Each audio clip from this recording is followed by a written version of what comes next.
અમદાવાદમાં સ્થાનિક સ્વરાજ્યની ચૂંટણીને પગલે તૈયારીઓ તેજ થઈ છે। ચૂંટણી અધિકારીઓએ તૈયારીઓને આપ્યો છે આખરી ઓપ। ફોર્મ પરત ખેંચાયા બાદ ફાઇનલ ઉમેદવારો થતાં જ ઈવીએમ વેરહાઉસ પરથી આરઓ સેન્ટર પહોંચાડાયા। મશીન માટે ઉમેદવારની યાદી તૈયાર કરવાની પ્રક્રિયા હાલમાં ચાલુ છે। અમદાવાદ શહેરમાં 4257 બૂથ માટે 9778 બીયુ અને 4888 સીયુ ફાળવવામાં આવ્યા છે। ચૂંટણી દરમિયાન શહેર અને જિલ્લામાં ચૂંટણી વિભાગના 30,000 સ્ટાફ ખડે પગે રહેશે, જ્યારે શહેરમાં 15,000 પોલીસ અને ગ્રામ્યમાં 7,000 પોલીસ સ્ટાફ બંદોબસ્તમાં રહેશે। સીસીટીવી નિગરાની અને પોલીસ બંદોબસ્ત વચ્ચે ઈવીએમ સ્ટ્રોંગ રૂમ પર મશીન રાખવામાં આવ્યા અને મતદાન પહેલા નવરંગ સ્કૂલ ખાતેના સેન્ટર પર રખાયા છે ઈવીએમ। એલડી એન્જિનિયરિંગ કોલેજ ખાતે મતગણતરીને લઈને તૈયારીઓ થઈ રહી છે।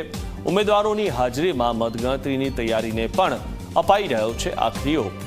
અમદાવાદમાં 38 લાખ જેટલા મતદારોના મતદાન માટે કરાઈ છે વ્યવસ્થા।